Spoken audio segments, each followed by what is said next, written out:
இதிகாசங்களிலும் வந்து சரி பார்த்தீங்கன்னா தவத்தின் மூலமாக அரிய சக்திகளெல்லாம் பெற்றதாகவும் அஸ்திரங்கள் இந்த மாதிரி விஷயங்கள் கிடைக்க பெற்றதாகவும் அறிகிறோம் சாமி. சரி, தற்காலத்தில் அது சாத்தியங்களா? இப்போதைக்கு சாத்தியம் இல்லை. சரி சார். ஏன் இப்போதைக்கு சாத்தியம் இல்லை? ராமாயணம்ன்றது ஒரு கதைன்னு சொல்கிறாங்க. சரி சார். ராமாயணன்றது ஒரு புராணம்னு சொல்கிறாங்க. ராமாயணன்றது ஒரு இதிகாசம்னு சொல்கிறாங்க. மகாபாரதம் ஒரு புராணம்னு சொல்கிறாங்க. மகாபாரதம் ஒரு இதிகாசம்னு சொல்கிறாங்க. ஆனால் எதை சொன்னாலும் இன்னிய நவீன காலம் கலியுக காலம்னு சொல்கிறாங்க. இதை எனக்கு தெரியல. இப்படிப்பட்ட கலியுக காலத்தில் ஒரு ராமாயணத்தை இன்னிய உலகத்தில் எவனாவது எழுத முடியுமா? கதையாக இருக்கட்டும், முடியாது சார். எழுத முடியுமா? முடியாது சார். எவனாலையும் எழுத முடியாது. முடியாது. ஒரு மகாபாரதத்தை இன்னைக்கு இவ்வளோ கலியுக காலத்தில் எவனாவது எழுதியது உண்டா? எவனாலையாவது எழுத முடியுமா? பொய்யா இருக்கட்டும், எழுத முடியாது. அப்போ அப்படி ஒரு கதையை அவ்வளோ சிறப்பாக எழுதி இருக்கிறான். யார் எழுதனா? ராமாயணம்னா வால்மீகி எழுதணும். மகாபாரதம்னா வேசர் எழுதினார், பிள்ளையாரை வச்சுன்றாங்க.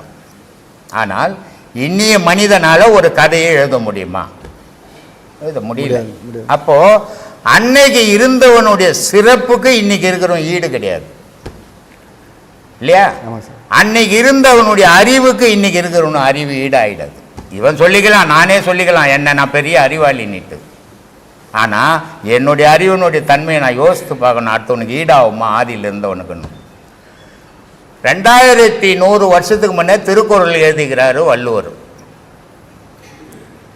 இன்னைக்கு எல்லா மத நூல்களிலையும் ஒவ்வொருத்தவங்க ஒரு குறைய சொல்லின்னுக்கிறான். எல்லா நூல்கள்லையும் இல்லையா? ஆனால் உலகமே இன்னைக்கு ஆராய்ச்சி செய்கிற திருக்குறளில் ஒரு குற்றம் கண்டுபிடிக்க முடியல. படிப்பறிவு இல்லை, ஒருவனை ஒருவன் பார்க்க முடியாது, ஒருவனை ஒருவன் பேச முடியாது. அப்படிப்பட்ட காலத்தில் எழுதின திருக்குறள் 1333 குறளை இன்னைக்கு யாராலையும் எழுதவும் முடியல. அன்னைக்கு எழுதுனதில் குறை கண்டுபிடிக்க முடியல. அப்போ எவ்வளோ பெரிய பேரறிவாளனா இருக்கணும் இல்லையா?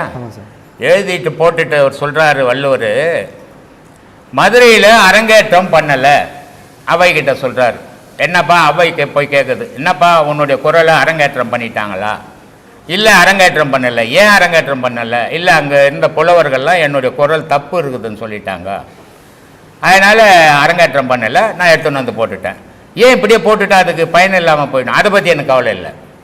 உலகத்தை பற்றி நான் எழுத வேண்டியதை எழுதிட்டேன், உலகம் எடுத்துக்கல நான் போட்டோம் அப்படின்ட்டார். அப்புறம் அவை கூட்டம் போய் அரங்கேற்றம் பண்ணுது. அதே தான் இன்னைக்கு நான் செய்துன்னு, நான் சொல்ல வேண்டியதை சொல்லிக்கினே இருக்கிறேன். உலகம் எடுத்துக்கணும் போட்டோம், எனக்கு அதை பற்றி கவலையே கிடையாது. ஏன் சொல்கிறேன்னா, எந்த ஒரு செயலுமே ஆதியில் செய்தவனுடைய பலம். இப்போ நம்ம மியூசியத்துக்கு போனோம்னா, மெட்ராஸில் இருக்கிற மியூசியத்துக்கு போனோம்னா இப்போ எப்படி இருக்குதோ தெரியாது. நான் சொல்கிறது ஒரு 50 வருஷத்துக்கு முன்னே.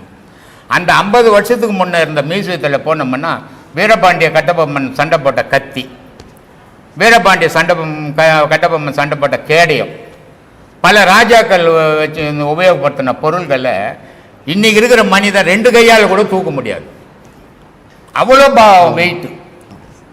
ஆனால் அவன் 2 பொருளை வச்சு சண்டை போடுறான்னா அவனுடைய பலம் எவ்வளோ வாழ்ந்துருக்கணும், அவனுடைய நிலை எவ்வளோ வாழ்ந்துருக்கணும். 8 அடி மனிதண்டான்றான். இன்றைக்கி 4 அடியில் தான் நிற்கிறான் மனுஷன். 3 அடி குறைஞ்சி போயிட்டான். காரணம் இவனுடைய எண்ணங்களே இவனை குறைச்சின்னு வருது இல்லையா? அப்படிப்பட்ட பலசாலிகள் அப்போ இருந்தாங்க. அதே மாதிரி இந்த குருச்சேத்திர பூமி, ஏம்மா ஹரியானா தானம்மா? ஒரு டவுட்டு கேட்டுக்கலாம் அந்த அம்மாவை. குருச்சேத்திர பூமின்றது ஹரியானாவில் இருக்குது. இந்த ஹரியானாவில் எஃப்எம் ரேடியோவில் இந்த மெசேஜ் இது நான் சொல்கிறேன். ஹரியானாவில் குருச்சேத்திர பூமியில் ஒரு விஞ்ஞானி, ஒரு டாக்டர் 2 பேரும் போய் அந்த மண்ணை டெஸ்டிங் பண்ணியிருக்கிறாங்க. வெறும் கெமிக்கலாக இருக்குதான். 5400 வருஷத்துக்கு முன்ன நடந்த மகாபாரதத்தினுடைய விளைவு இன்னைக்கு அந்த மண்ணை டெஸ்ட் பண்ணால் கெமிக்கலாக இருக்குதான். இப்போ இன்றைக்கி வந்து பல நாடுகளில் நாடு விட்டு கண்டம் தாவும், நாடு விட்டு நாடு தாவும், ஏவுகணைன்னு சொல்கிறான்ல, அது அவன் அம்புன்னே வச்சுருந்தான். அதான் சாமி அஸ்திரங்கள். இன்னைக்கு விஞ்ஞானம் என்ன பண்ணின்னு பெருசு பெருசா அதை அவன் சின்ன சின்ன தேவை வச்சு செய்துன்னு இருந்தான். அந்த அளவுக்கு அறிவாளிகள், அந்த அளவுக்கு திறமசாலிகள். வில்வெட்டுன்ற ஒரு துணி ஆதியில் 5400 வருஷத்துக்கு முன்னே இருந்தது. பீஷ்மர் அடிக்கிறான், பீஷ்மர் அம்பு படுக்கையில் படுக்கிறான், தலை சாயுது. பீஷ்மர் சொல்றாரு தலையணை வேணும்ன்றார். துரியோதனன் சொல்றான் வில்வெட்டு தலகாணி எடுத்துன்னு வாடான்றான். அப்போ அந்த காலத்திலேயே வில்வெட்டு உபயோகப்படுத்திருக்கிறான். அப்போ பீஷ்மர் சொல்றாரு வில்வெட்டு தலையை கேட்கலடா. அர்ஜுனங்கிட்ட சொல்றான் 2 அம்பு அடிச்சு கிட்டி மாதிரி நிறுத்தி அவர் தலையை நிறுத்துறான். அப்போ எவ்வளோ பெரிய அறிவாளி. இன்னைக்கு பெரிய பெரிய மிஷின், ராட்சச மிஷினுங்களை வச்சு தண்ணி ஓணுன்னு போர் போடுறான். 1000 அடி 5000 அடி 500 அடின்றான், தண்ணி வரலன்றான். அவங்க பீஷ்மர் கேட்குறான் நாக்கு வட்டுதுரா, கொஞ்சம் தண்ணி ஓணும் அர்ஜுனங்கிட்ட சொல்கிறான்றான். அர்ஜுன ஒரு அம்படிச்சு பூமியில் குத்தி அதுலேருந்து தண்ணி வந்து பீஷ்மருடைய வாயில் விழுது. அப்போது ஒரு அம்புன்றது ஒரு குச்சி இல்லை ஒரு தகரம் இல்லை ஒரு தகுடு, ஒருத்தனை குத்திட்டு கீழே ஊந்துடும் இல்லை. ஆனால் அவனுங்க உபயோகப்படுத்தின அம்பு 1000 பேர் கீழ்ச்சிக்கின்னு போகுது. ஒரு அம்பு வெளியே வந்த உடனே அது 1000 மாறுது. அப்போ எந்த அளவுக்கு விஞ்ஞானம் அப்போ வளர்த்து வச்சுருந்தானுங்க இல்லையா. அதனால் அவங்களுக்கு ஈக்குவலாக இப்போ இருக்கிற மனிதனை எடை போடவே முடியாது, அந்த ஆற்றலும் கிடையாது. என்னுடைய அறிவு கட்டின சொல்கிறேன் நான். அற்புதமான விளக்கம் சார். அடுத்த கேள்வி சாமி. சொல்லுங்கள் சாமி. குரு சீடன் உறவு எப்படி இருக்கணும் சாமி? அது இன்றைக்கி முடியாத விஷயம் சாமி. ஏன்னா ஒரு சீடன் குருக்கிட்ட வரான். நான் ஏற்கனவே ஒரு வீடியோவில் சொல்லுகிறேன், குருமார்கள் எல்லாம் கடைசி காலத்தில் ரொம்ப நோய்வாய்ப்பட்டு செத்தாங்க அப்படின்னு சொல்லியிருக்கிறேன். இது ஏன் அப்படின்னா ஒரு சீடன் என்கிட்ட வந்துட்டான். நான் சொல்கிறேன் சீடா நீ எப்படிலாம் வாழணும் இனிமேல், இது வரைக்கும் வாழ்ந்ததை மறந்துடு. ஏன் அது இது வரைக்கும் வாழ்ந்துட மறந்துடு, இனிமேல் எப்படி வாழணும்னு நான் சொல்கிறேன்னா, கடவுள்கிட்ட அவனுக்கு உபதேசம், அவனை சீடனா நான் ஏற்றுக்கும் போது சொல்கிற வார்த்தை என்னன்னா, கடவுள்கிட்ட அவன் நல்லவனோ கெட்டவனோ இது வரைக்கும், இப்போ அவன் என்னை தேடி வந்தான், நான் உன்னை தேடி நிற்கிறேன், நீ அவனுக்கு நல்லது செய்யணும். இதான் அங்கே பிரச்சனை. அப்போது அந்த சீடன் எப்படிலாம் இருக்கணும், எந்த நேரமும் இந்த பாடத்தை விட்டு நீ நவரக்கூடாது, எந்த செயல் ஒன்றா செய்துன்னு இரு உலகத்தில், ஆனால் கடவுள் மேலே இருன்னா. இங்கே உபதேசம் வாங்க நம்புற அதை கேட்டாண்ட கொட்டிட்டு வீட்டுக்கு போகிறான். அங்கே போய் அவன் பொண்டாட்டி காய்கறினா உடனே வெட்டுறான், அத்தை கடைக்கு போய் வேணா உடனே ஓடுறான் சொம்ப தூக்கின்னு. இப்படிப்பட்ட சீடர்கள் இருக்கும்போது குருவுக்கும் சீடனுக்கும் உறவு இப்போதைக்கு சரியாக வராது. அதனால தான் நான் சொல்கிறது, இன்னைக்கு எனக்கு சீடரே கிடையாதுன்னு சொல்கிறது காரணம் என்ன, நான் சொன்னபடி ஒருத்தர் கூட இருக்க முடியல. காரணம் அவங்க வாழ்க்கையை குறிப்பிடுறாங்க. அங்கே அவன் வாழ்க்கையை குறிப்பிடும்போது எப்படி சீடன் ஆக முடியும்?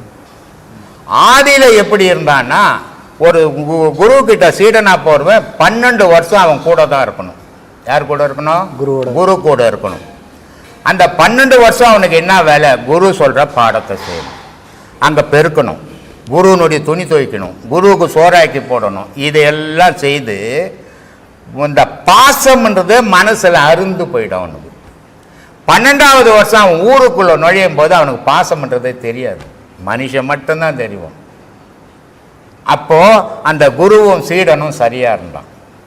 இவன் 1 மணி நேரம் குரு கிட்ட இருந்துட்டு 9 மணி நேரம் அவன் வீட்டுக்குள்ளே இருக்கும்போது இவனுக்கு எங்கே குரு சீடன் வரும்? அது வர்றதில்லை. சும்மா ஒப்புக்கு சொல்லிக்கலாம், அவர் என்னோட குருங்க அப்படின்னு நீங்கள் சொல்லிக்கலாம், நான் சொல்லிக்கலாம், இவங்கெல்லாம் என்னுடைய சீடர்கள். இதில் உண்மையே கிடையாது. ஏன்னா யாரும் சொன்னபடி இருக்கிறது இல்லை. அதனால் குரு சீடன் உறவு இந்த காலத்துக்கு சரியாக இருக்காது. அது உண்மையானது எது பொய்யானது நமக்கு அறியக்கூடிய எப்படி தெரிஞ்சிக்க முடியும்? உன்னையே நீ தேடும்போது எது உண்மையான பொருள்னு தெரிஞ்சிடும். உடல் பொய், மனம் பொய், கண் பொய், பார்த்தது பொய், பேசுறது பொய், உன்னுடைய ஆன்மா மட்டும் மெய். அதை நீ தேடுனா தான் தெரிஞ்சுக்க முடியுமே தவிர தேடாமல் அர்த்தம் சொல்லி காட்ட முடியாது. ஏன்னா காட்டுற பொருள் கிடையாது அது. சொல்லுங்கள்.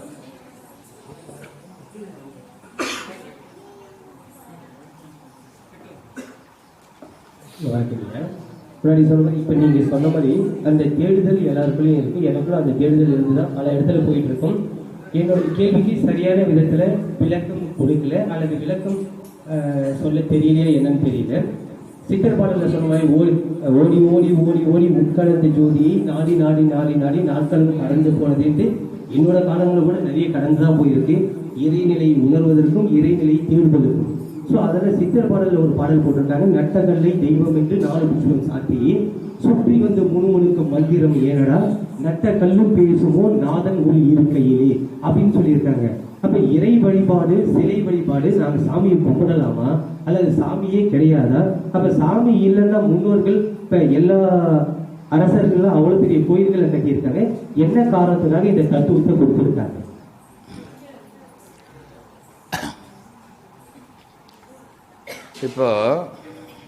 இப்போ உங்களுக்கு எத்தனை பசங்க?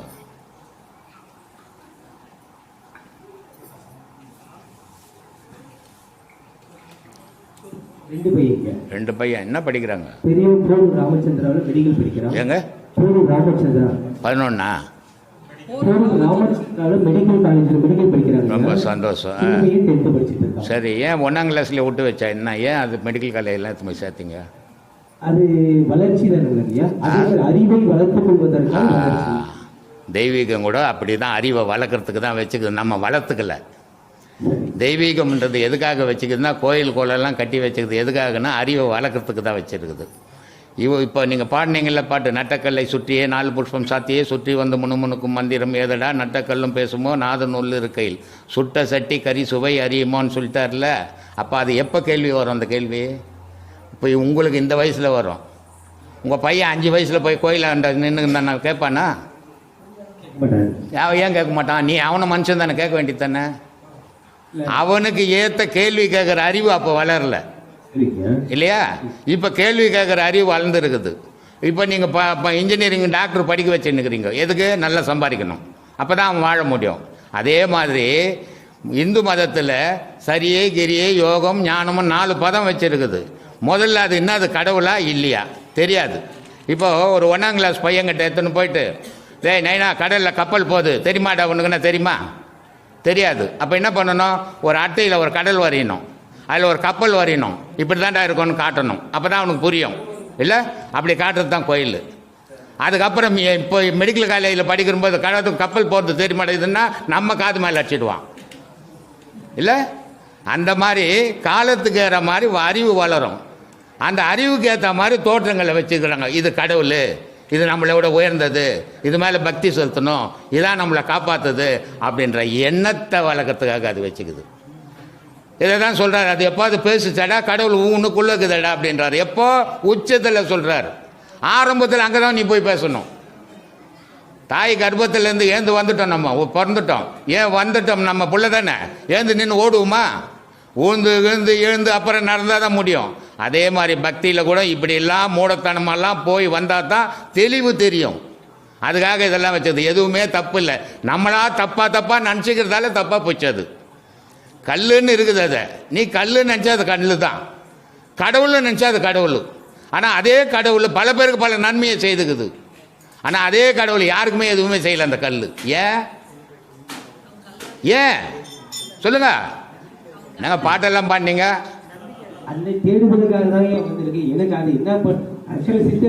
இது ரெண்டுமே உங்களுக்கு நன்மை செய்ததுதான். உங்களுக்கு நன்மை செய்தது தான்.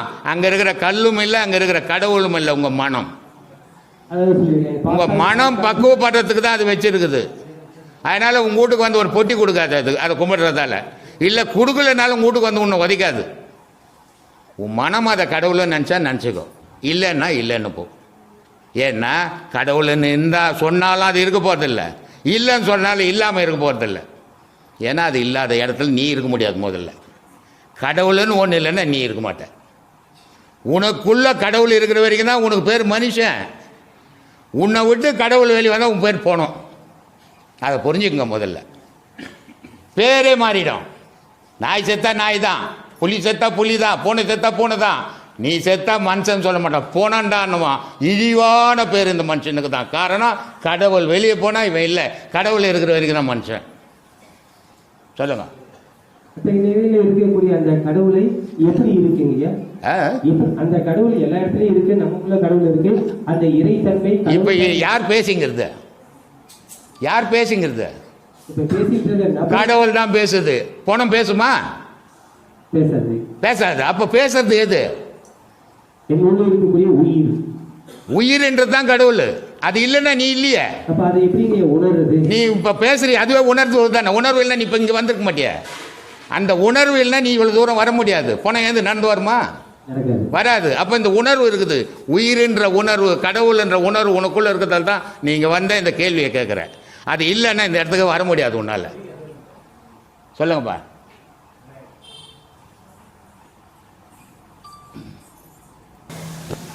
சுவாமி, சில பேர் வந்து ஆபத்து சமயங்கள்ல மட்டும் கடவுளை நாடுறவங்களா இருப்பாங்க. ஸோ அந்த மாதிரி பக்திமான்களை பத்தி நீங்க என்ன நினைக்கிறீங்க? கடன் போய் எப்பமா கேட்பான் மனுஷன்? பணம் இல்லாதப்போ. அப்போ இவனால முடியாத போது கடவுளை கேட்பான். இவனால முடியறவருக்கு நான் பண்றேன்னு தெரிஞ்சுப்பான். இவனால முடியும்னா கடவுளுக்கு போவோம் இல்லையா? இது மனிதனுடைய இயல்பு. ஆனா இந்த மிருகத்துக்கும் மனுஷனுக்கும் ஒரு வித்தியாசம். இந்த மனுஷன் மட்டும்தான் எங்கெல்லாம்னாலும் என்ன மாதிரி போய் பிச்சை எடுப்போம். மிருகம் அதால முடிஞ்ச வரைக்கும் வாழும், எல்லாம் செத்து போயிடும். இந்த மனுஷனுக்கு மட்டும்தான் இவங்ககிட்ட இருந்தாலும் கொடுக்க மாட்டான், இவன் துணுப்படுவான். இவங்ககிட்ட இல்லைனாலும் 4 பேர்கிட்ட போய் கையாளுவான். ஏன் கேஸ்? ஆனா மிருகங்கள் அப்படி கிடையாது. அதனால முடிஞ்ச வரைக்கும் ஓடிச்சு சாப்பிட்டு பார்க்கும். பிடிங்கி கிடிங்க எப்படி இருக்கும், ஓடி கீடி முடியலன்னா செத்து போயிடும்.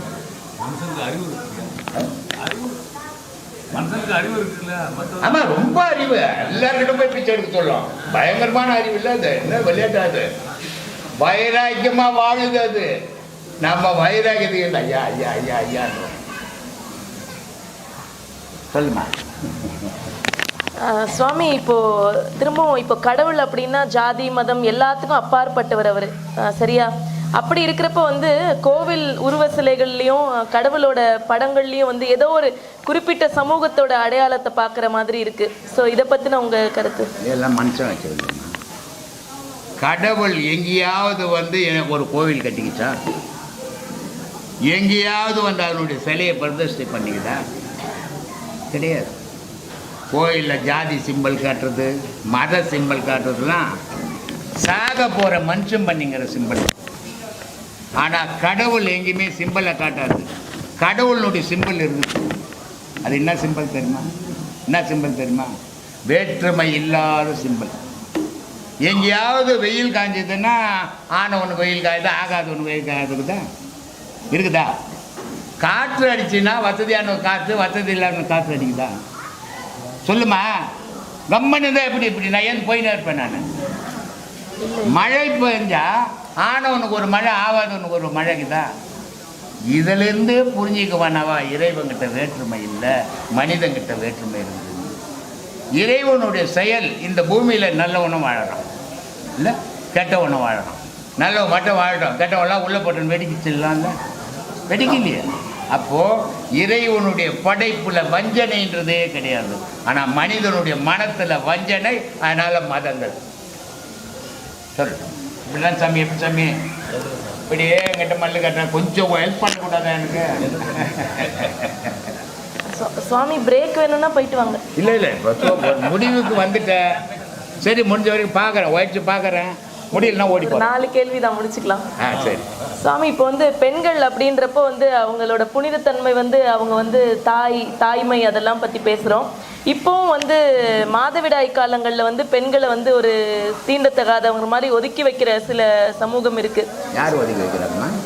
இல்லை, எங்கள் கம்யூனிட்டியிலலாம். எந்த கம்யூனிட்டியாக ஒன்றா இருக்கட்டும். மாதவீடு ஆகி போச்சு, இன்னும் காட்டில் போய் உட்காந்து நான் விட்டு வராங்க. மாதவீடு ஆன என்ன கஷ்ட சொல்லுமா? பிராமினா? பிராமின் மாதவீடு ஆச்சுன்னா பிராமினுடைய நிலை என்ன தெரியுமா?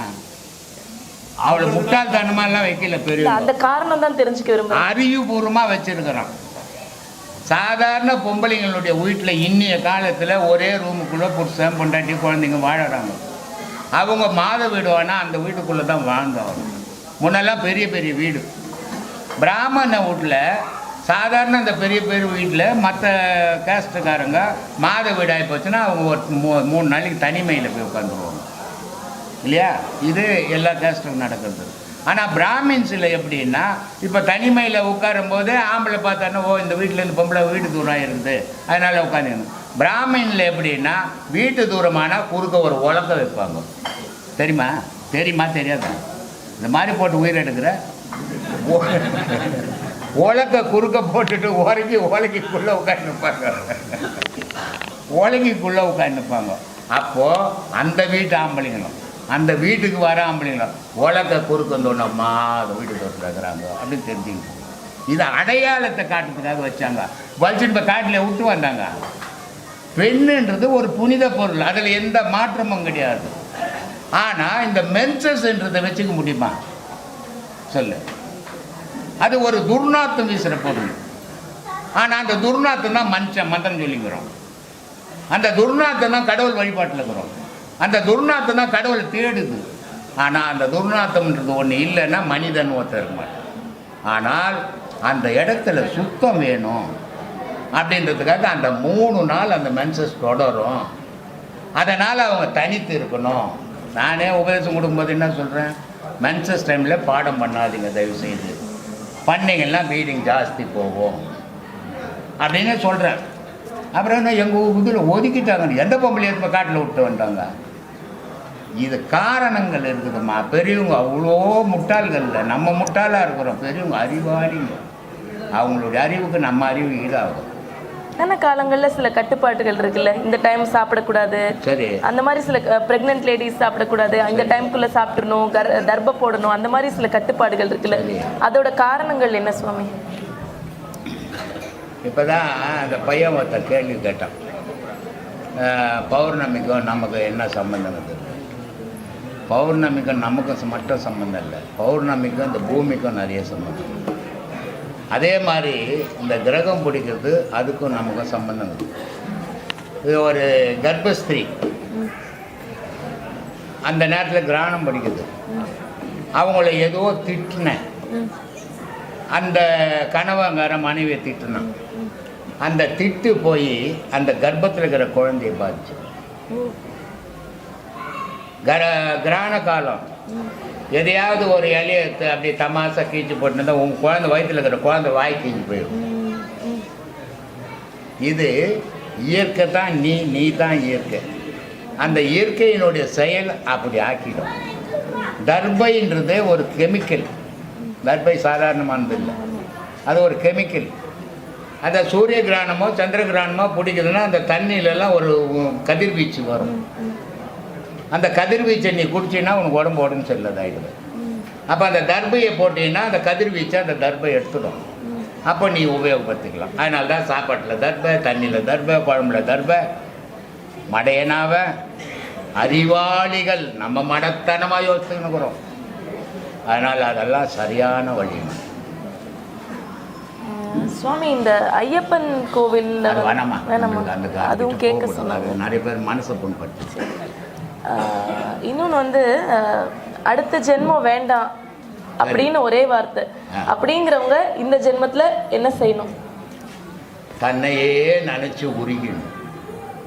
அவனுக்கு தான் அடுத்த ஜென்மம். ஆனால் இவன் தன்னையே நினச்சி உருகாமல் ஒரே பார்த்து உருகிறவனுக்கு 1000 ஜென்மங்கள் வந்திருந்தார். அப்போது தன்னையே பார்க்குறவனுக்கு உலகம் தெரியாது, உலகத்தை பார்க்குறவனுக்கு தான் தெரியாது இல்லையா? அப்போது தன்னையே பார்க்குறவன் தான் எங்கே போய் சேரணும்னு சேர்ந்துடும். உலகத்தையே பார்க்குறோம் அவனை எங்கே வச்சு போய் விட்டுடும். அதனால் அடுத்த ஜென்மம் வானான்றவன் தன்னையே பார்க்க தெரிஞ்சுக்கினான்னா அவனுக்கு அடுத்த ஜென்மம் வரும். அவன் அதிலேயே நிற்கணும். ஒரு நாளைக்கு தன்னை பார்த்து மீதி நாள்லாம் ஊரை பார்த்துக்கிட்டான்னா அது உதவாது. இப்போ நம்மக்கிட்ட உபதேசங்கள் வாங்குறாங்க, வரும்போது ரொம்ப கெடுபடியாக தான் வராங்க. ஆஹா இப்போ நேரம் அங்கே தான் போக முடியுது. நான் கூட நினச்சிக்கிறது 3 நாள் தான். 3ஆவது நாள் என்னங்க கண்ணில் தண்ணி வருதுங்க, நாக்கு வலிக்குதுங்க, உடம்பெல்லாம் வலிக்குதுங்கன்றான். நான் எனக்கு ஃபோன் பண்ணுவேன், சொல்லிட்டு செய்யாத, உனக்கு தகாது அது. ஏன்னா அவனுக்கு முழுமையாக அந்த கடவுள் வழியில் போகணும், அதை அடையணுன்ற இது இருக்கிறவனுக்கு இதெல்லாம் வராது. எதுவாக அவர் போனார நான் போய் என்னக்குதுன்னு பார்க்குறேன்னு வரவனுக்கு அது நிற்க முடியாது. அதே அவர் பேர் துரை. நேற்று வீடியோவில் கூட சொன்னேன் நான். அவர் பேர் துரை. இவருக்கு முன்ன 10 வருஷம் உபதேசம் வாங்கினவங்களாம் கூட இருக்கிறாங்க எங்கிட்ட. 10 வருஷத்துக்கு முன்னே உபதேசம் வாங்கினவங்க இன்னும் சீடராக இங்கே இருக்கிறாங்க. ஆனால் ஒரு நிலையும் எட்டலை இல்லையா? லட்சுமி, லட்சுமி,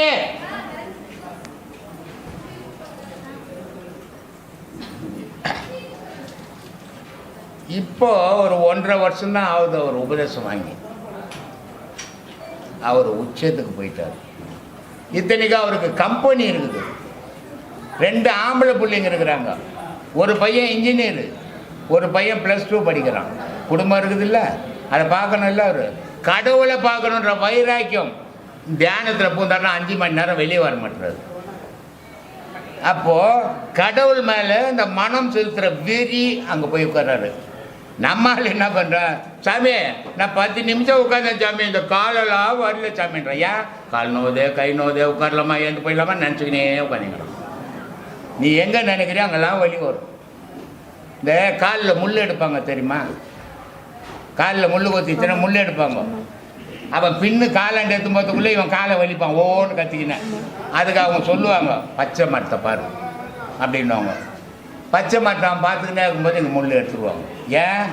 அவன் நினைவு எங்கே இருக்குதோ அந்த செயல் அங்கே இருக்குது. அப்போ இந்த காலு மேலே நினைவு இல்லாத பச்சை மரம் இவன் வலியை வந்து எடுத்துக்கிச்சே, இவன் நினைப்பு அங்கே போயிடுச்சு. அதனால் இங்கே வலி தெரியல. இவன் காலையே நினச்சின்னு வரல நோவுமா, கால் நோவுமா, இடுப்பு நோவுமா அப்படின்னு நினச்சின்னு செய்கிறவங்க எங்கே ஆன்மீகம் வரும்? வராது. சரி நம்ம வராதுறான்னு சொன்னான். பெரிய ஞானி ஒரு நான் தான் அடைவேன்னு வந்தேன் இல்லை, எனக்கு கொடுக்க மாட்டாரு. யோ எனக்கு உனக்கு சொத்து சோகம் முக்கியம்டாப்பா, இது வானாடா சாமி, இதெல்லாம் போயிடுண்டா சாமின்னா கேட்க மாட்டான். ஆனால் 1.5 வருஷத்தில் உச்சக்கட்டத்தில் இருக்கிறார் அவர். இது எனக்கு மகிழ்ச்சியாகுது. ஏன்னா 1000 பேருக்கு உபதேசம் கொடுத்தாலும் ஒருத்தன் தரனா இல்லை. கட்சியை விட்டு நீ வெளியே போனால் ஒன்று தூக்கிடுவாங்க அந்த கட்சியிலேருந்து. இங்கே வந்து அந்த மாதிரி கட்டுப்பாடே கிடையாது. இது ஒரு சுதந்திரமான மதம் இது. ஏன்னா கடவுள் யார் சொன்னாலும் அது கடவுள் தானே. கடவுள் தானே. நான் சொன்னாலும் கடவுள் தான், நீ சொன்னாலும் கடவுள் தானே. அதனால் அவன் சொல்லினுக்கிறான். கிறிஸ்துவனும் அதை தான் சொல்கிறான், முஸ்லீமும் அதை தான் சொல்கிறான், நம்மளும் அதான் சொல்கிறோம். கும்பிட்டு போட்டுமே அப்படின்னு சுதந்திர மனப்பக்குவம் விரிந்த மனம் அது இந்து மதத்தில் உண்டு. மற்ற மதத்தில் அது கிடையாது. ஏன்னு சொன்னீங்கன்னா நம்மக்கிட்ட எத்தனையோ கிறிஸ்டினுங்க வந்து உபதேசம் வாங்கினாங்க, எத்தனையோ முஸ்லீமுங்க வந்து உபதேசம் வாங்கினாங்க. என்னெல்லாம் பண்ணிக்கிறாங்க தெரியுமா? மொட்டை அடிச்சு அவங்கள அந்த குடும்பத்திலே சேர்க்காம அப்படிலாம் பயம்படுத்தி விட்டு போயிட்டாங்க. ஆனால் இந்து மதத்தில் சர்ச்சுக்கு போய் வந்தாங்கன்னு சொல்ல வீட்டில் சந்தோஷம், நல்லா கும்பிட்டியா அப்படின்னு. ஆமாம். அதே மாதிரி தர்காவுக்கு போய் வந்தாங்கன்னா சந்தனம் கூட அப்படின்னு. அப்போது இந்து மதத்தில் ஒரு சுதந்திரமான மதம் இது இல்லையா? அதனால் ஆனால் கடவுளை வந்து யாராலையும் தொட முடியாது. யார் சொல்கிறதும் கடவுளுக்கு ஏறாது. ஆன்மா எதை சொல்லுதோ, யாருடைய ஆன்மா பேசுதோ அவங்ககிட்ட தான் கடவுள் பேசுவான். மனம் பேசுகிறவங்ககிட்ட, மதம் பேசுகிறவங்ககிட்ட கடவுள் பேச மாட்டான். ஏன்னா இதெல்லாம் மத வழிபாடு, கடவுள் வழிபாடு இல்லை. கடவுள் வழிபாடுன்றது ஜாதி மதம் கடந்தது கடவுள் வழிபாடு. ஆனால் இதை இப்போ நீ சொன்ன விஷயங்கள்லாம் மத வழிபாடு. அது மதத்துக்குள்ளே தான் நிற்கும். ஏன்னா அது கட்டுப்பாட்டுக்குள்ளே தான், கட்சி மாதிரி தானே அது கட்டுப்பாட்டுக்குள்ளே தான் வச்சுருப்பாங்க. ஆனால் கடவுள் வழிபாடு வந்து ஜாதி மதம் கிடையாது. அதனால் அவன் எதுக்கும் கட்டுப்பட மாட்டான். அவனுக்கு எந்த கட்டுப்பாடும் ஒன்றும் பண்ணாது. அந்த பக்குவம் இந்து மதத்தில் உண்டு, மற்ற மதத்தில் அது கிடையாது. அதனால தான் இந்து மதத்தில் பல ஞானிகள் அப்பப்போ தோன்றிக்கினே இருந்தாங்க. இந்த சுதந்திரங்கிறதால் தான், மதத்தை தாண்டி வந்ததால் தான். இப்போ நாங்கள் கொஞ்ச நேரத்துக்கு முன்னே கூட பேசினேன். காஞ்சி பெரியவர் வந்து இது மத வழிபாடு, இங்கே வந்து உன்னை சேர்க்க முடியாது, அவர்கிட்ட இப்போ மத வழிபாடு. அப்போது மத வழிபாடு இல்லைன்னா கடவுள் வழிபாடு. மத வழிபாடுகிறவனுக்கு கடவுள் வழிபாடு கிடையாது, மதத்தோடு போக வேண்டியதுதான். அந்த மாதிரி அந்த மதங்கள் போகுது. அதனால் மகான்கள் தோன்றதில்லை. ஒரு நபிகள் நாயகன் தோன்றினார் மகான், ஒரு இயேசு தோன்றினார் மகானா. அந்த மாதிரி ஒவ்வொரு காலகட்டத்தில் அவங்க ஒவ்வொருத்தர் தான் வந்தாங்க. இதில் வருஷத்துக்கு ஒரு மகான் வருவான். காரணம் அந்த சுதந்திரம் தான், ஜாதி மதத்தை கடந்து போகிறதால தான். இதை பாகுபாடு அங்கே வச்சுங்கிறதால அதில் ஞானிகள் தோன்றல. இதான் வித்தியாசம். சுவாமி சொல்லு. பெற்றோர்கள் செய்த பாவம் பிள்ளைங்களை சாருன்னு சொல்கிறோம். ஆமாம். அது பிள்ளைங்களை சாரோன்னும் போது ஒரு ஒரு தாய்க்கு 2 பசங்க இல்லை 5 பசங்க இல்லை 3 பசங்கன்னு வச்சுக்கோங்க. அந்த தாய் தகப்பனுடைய பாவம் வந்து ஒரு 60% இருக்குனாக்கா இந்த 3 பிள்ளைகளுக்கும் 20-20 பிரிச்சு கொடுக்கப்படுமா, இல்லை எப்படி யாரும் மூத்த பிள்ளைக்கோ இல்லை கடைசி பிள்ளைக்கோ தனியாக ஒட்டுமொத்தமாக அவங்களுடைய மனநிலை எப்போ எப்படி இருந்ததோ உன்னை பெற்றுக்கும் போது அதுக்கேற்ற மாதிரி அதனுடைய குணாதிசயங்கள் அதனுடைய பாவம் சேரும். பங்கிட்டு கொடுக்கப்படுது. ஆமாம், பங்கிட்டு எல்லாம் அது பங்கு போட்டு உட்காந்து அதான் புரியலையா? எல்லாம் ஒன்றா பிறந்துங்க இல்லை கிடையாது. பின்ன 3 வருஷத்துக்கு ஒரு வாட்டி ஒன்று பிறக்கிறீங்க. பிறக்கிற அண்ணனுக்கு இல்லையா? அண்ணனாகட்டும் தம்பியாகட்டும் அவன் எப்போவோ பிறந்தான், நீ எப்போவோ பிறந்த. அன்னைய நிலையில் தாய்க்கும் தகப்பனுக்கும் என்ன மனநிலை இருந்து அன்னைக்கு நிலையில் அவங்க என்னென்ன பாவங்கள் பண்ணிக்கிறான் அதெல்லாம் நீ பிறக்கும் போது வந்துடுச்சு. சரி, உனக்கு சேர்ந்து போச்சு. அது அடுத்த குழந்தை பெற்றுக்கு போறான், அதுக்குள்ள என்னென்ன பாவங்கள் பண்ணணும் அதுவும் போய் அந்த குழந்தைக்கு சேர்ந்துக்குது. அப்ப இந்த இடைவெளி பாவம் எல்லாமே இடைவெளியில தான். இதெல்லாம் பத்தாம நீ பிறக்கிறதுக்கு முன்ன போன பிறப்பில் செய்த அந்த பாவம் அதுவும் வந்து உட்காந்துக்குதாங்க. அதனால தானே மும்மலம்ன்றோம். மாயமலம், ஆன்ம மலம், கண்ம மலம்னு எதுக்கு சொல்கிறோம்? அப்பா அம்மா கிட்டேருந்து வந்தது, நீயே செய்தது, தெரியாமல் வந்து பாவம் சேர்ந்துக்குது. இந்த 3 பாவங்கள் தான் மனித வாழ்க்கையை வாட்டிக்கின்னுக்குது அப்படின்னு எதுக்கு சொல்லின்னுக்குறோம்? அதனால் அப்படி வர்றது சாமி. 3 பேர் பாவங்கள் அது. அதுக்கு தானே தேங்காய் உடச்சி வைக்க சொல்கிறது. தேங்காய் எதுக்கு உடச்சி வைக்க சொல்கிறாங்க? ஏன் ஒரு பூசணிக்காய் உடச்சி சாமியாண்டு வச்சான்னா அதில் அந்த மாதிரி அந்த தத்துவம் கிடையாது. ஏன்னா தேங்காவில் மட்டும்தான் மும்மலம் இருக்குது. மேலே ஒரு மட்டை இருக்குது, அதுக்குள்ளே ஒரு ஓடு இருக்குது, அதுக்குள்ளே காய்க்குது, அதுக்குள்ளே தண்ணி இருக்குது. அப்போது இந்த மும்மலமும் நீக்கினா தான் அந்த அமுதம் கிடைக்கும். அப்போ அந்த அமுதம் கிடைக்குன்னா நீ எப்படி இருக்கணும்? அந்த தேங்காய் மாதிரி வெள்ளையாகணும்னு சாமி கோடிக்கிறேன்னு ஊம்பக்கம் வச்சுக்கிறேன். சாமிக்கு ஓட்டை தான் வைக்கிறீங்க, ஓட்டு தானே வைக்கிறீங்க சாமி பக்கம். தேங்காய் உங்கள் பக்கம் தானே வச்சுக்கிறீங்க. ஆனால் தெருவில் சொல்லிட்டு போகிறேன், கோயிலுக்கு போகிறேன்ட்டு போகிறீங்க. நானும் ரவிட் தான்ன்ற வடிவில் அது மாதிரி இல்லை, தெருவில்லாம் சொல்லிட்டு வரீங்க. ஆனால் கோயிலில் போய் சாமி கும்பிடல, உங்களையே கும்பிட்டுன்னு உட்காந்துக்கிறீங்க. இது புரியாத தனம் இல்லையா? வெத்தலை எதுக்கு வைக்கிற பார்க்க வச்சு எவனுக்குமே தெரியாமல் இருந்தது. இப்போ நானும் டிவியில் பல முறை சொல்லி தானே இன்னைக்கு எல்லாருமே கேட்குறேன். நிறைய பேருக்கு தெரியும். அது மாதிரி ஒவ்வொரு விஷயத்தையும் பெரியவங்க சும்மா வைக்கல, காரணத்தோடு வச்சுக்கிறான். அந்த காரணத்தை நம்ம விரும்பவும் இல்லை சொல்கிறதுக்கு, கேட்கறதுக்கு. அவன் சொல்கிற ஒருத்துக்கும் ஆள் இல்லை. அதனால் அது தெரியாமையே மறைஞ்சி போச்சு.